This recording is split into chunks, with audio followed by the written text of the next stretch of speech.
చంద్రబాబు నాయుడు గారు మేనిఫెస్టోని ప్రకటించారు.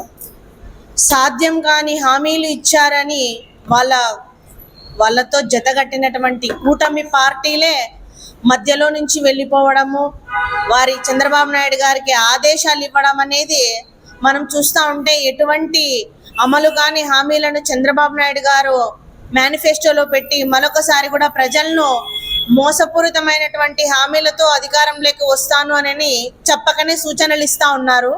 ప్రజలెవ్వరు కూడా మోసపోవద్దండి. ఎందుకంటే చంద్రబాబు నాయుడు గారు 2014 ఎలక్షన్స్లో ఇచ్చినటువంటి మేనిఫెస్టోలో 600 అబద్ధపు హామీలు ఇచ్చి ఏ ఒక్క హామీ కూడా నెరవేర్చుకోకుండా, పైగా కూడా తన మేనిఫెస్టోని వెబ్సైట్లో లేకుండా మాయం చేసినటువంటి ఘనుడు చంద్రబాబు నాయుడు గారు.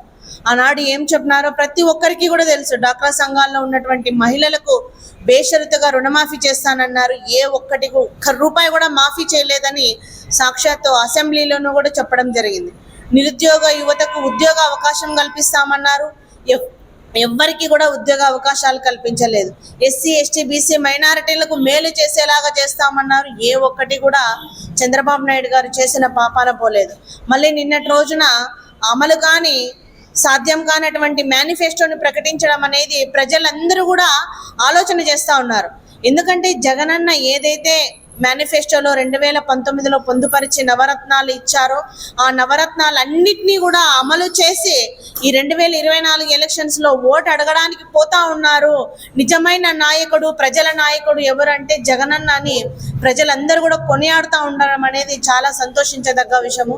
మనం చూసుకుంటేనే చంద్రబాబు నాయుడు గారు మహిళలకు ఏమి చేయలేదు, కానీ జగనన్న మహిళలకు, డ్వాక్రా సంఘాల్లో ఉన్నటువంటి మహిళలకు ఆసరా ద్వారా కూడా జగనన్న మహిళలకు, డ్వాక్రా సంఘాల్లో ఉన్నటువంటి మహిళలకు రుణమాఫీ చేయడం, 4 విడతలుగా మాఫీ చేయడం అనేది జరిగింది. మరీ ముఖ్యంగా 45 సంవత్సరాలు నిండినటువంటి మహిళలకు జగనన్న చేయూతగా నిలిచి వాళ్ళకు ఆర్థికంగా కూడా భరోసా ఇవ్వడం జరిగింది. అలాగే నిరుద్యోగ యువతకు చంద్రబాబు నాయుడు గారు అవకాశాలు ఇవ్వలేకపోయినారు, కానీ జగనన్న సచివాలయాలు తీసుకొచ్చి 1,40,000కు పైగా కూడా ఉద్యోగ అవకాశాలు కల్పించి యువతకు అందరికీ కూడా ప్రోత్సాహం అందించారు. అలాగే అవతాతలకు చంద్రబాబు నాయుడు గారు 2,000 ఎలక్షన్ కంటే ముందు 1,000 రూపాయలు ఇస్తూ ఎలక్షన్ టైంలో 2,000 పెంచడం జరిగింది. కానీ జగనన్న 3,000 ఇస్తానన్నాడు. దాన్ని విడతల వారీగా కూడా పెంచుకుంటూ అవ్వతాతలకు కూడా అండగా నిలిచారు ఈరోజు జగనన్న.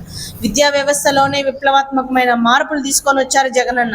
ఈరోజు ప్రజలందరూ కూడా జగనన్నకే మద్దతు తెలుపుతా ఉన్నారు.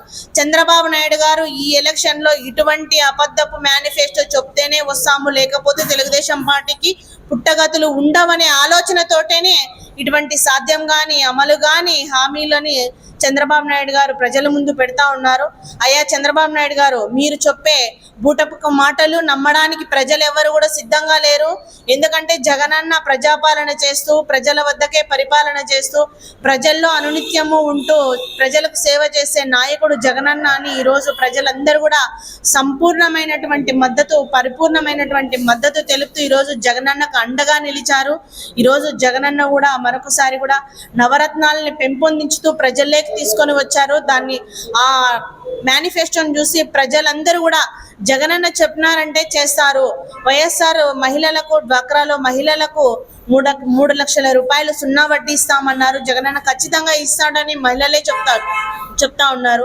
పెన్షన్ పెంచుతామన్నారు. జగనన్న ఖచ్చితంగా చేస్తాడని ఈరోజు ప్రజలే, మేము ప్రచారానికి వెళ్తుంటే వాళ్ళే మాకు చెప్పడం అనేది చాలా సంతోషంగా వ్యక్తం చేస్తా ఉన్నాము.